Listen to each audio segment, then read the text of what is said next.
आपका भी यही हाल है और इसी तरीके से आपने आपके 2 मंथ गवा दिए और अब तक आपने कुछ भी स्टार्ट नहीं किया और अब सोच रहे हो कि आपका क्या होगा? रोते नहीं, आजा। कोई बात नहीं। No need to worry guys, अभी भी आपके पास सफिशिएंट टाइम है और अगर इस वाले स्ट्रेटेजी को आप फॉलो करते हो तो अभी भी आप बहुत अच्छा स्कोर कर पाओगे। First of all, know your syllabus properly. Keep the print or the hard copy of the syllabus with you while studying. Keep your resources limited. And definitely कुछ सब्जेक्ट्स में कुछ रेफरेंस बुक्स की ज़रूरत होती है, like physics and math, तो इनमें आप रेफरेंस बुक रख सकते हो। बट अगर केमिस्ट्री और बायोलॉजी की बात रही तो इन दोनों में रेफरेंस बुक की आपको ज़रूरत नहीं है। यही नहीं, अभी और सुनिए।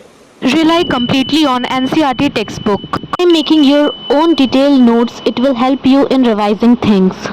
Try not to follow online resources more.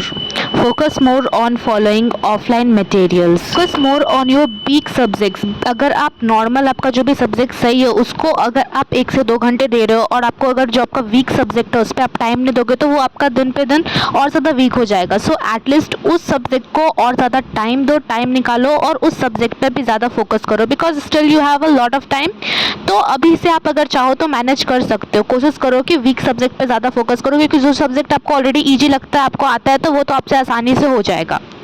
Don't set weekly targets. Weekly targets mostly हम कंप्लीट नहीं कर पाते, सो मंथली टारगेट्स सेट करो कि आपको इतने चैप्टर्स इस मंथ के एंड तक कंप्लीट कर लेना है। टारगेट्स ऐसे सेट करो कि जिस हिसाब से आपका सिलेबस नवंबर तक आप सारे सिलेबस को कंप्लीट कर पाओ। तो अपना वीकली टारगेट्स इस टाइप का सेट करो कि जिस चैप्टर आपके बचे हुए हैं या फिर जिस चैप्टर को आप कंप्लीट कर चुके हो, तो इस टाइप से मंथली टारगेट्स में उनको डिवाइड करो ताकि आपका सिलेबस ऑटोमेटिकली नवंबर आते तक कंप्लीट हो जाए।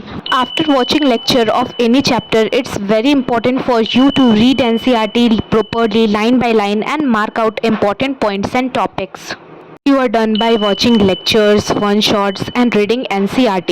So most of you आप लोग को प्रॉब्लम होती है कि NCERT से क्वेश्चन करें ना करें, तो आपके लिए एक सॉल्यूशन है कि आप चैप्टर वाइज क्वेश्चन बैंक करो। एक चैप्टर हुआ आपका, उसका NCERT आप रीडिंग करो, उसके बाद क्वेश्चन बैंक से चैप्टर वाइज वाले क्वेश्चन बैंक से क्वेश्चंस बनाओ। अगर आप इससे क्वेश्चंस बनाते हो तो आपका NCERT के क्वेश्चंस तो कवर होंगे जो भी मोस्ट इंपॉर्टेंट है।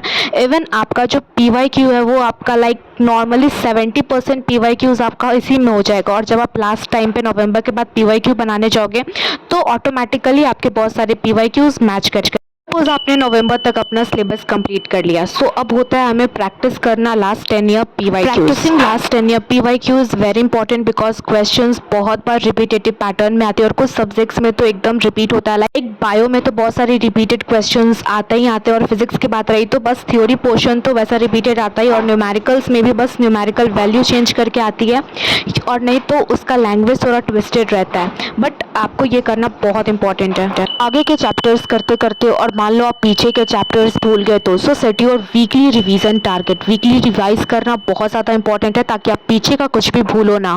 10 ईयर PYQs आपका हो गया, लाइक मान लो कि जनवरी तक आपका हो गया, तो जनवरी में आपको 5 to 6 सैम्पल पेपर्स भी प्रैक्टिस करने हैं, साथ में 5-6 करना है ताकि आप क्वेश्चन कैसे आ रहे हैं एग्जाम में, क्या पैटर्न रहता है, इसके बारे में आपको नॉलेज हो सके। So at least to practice 5 to 6 sample papers before your board exam.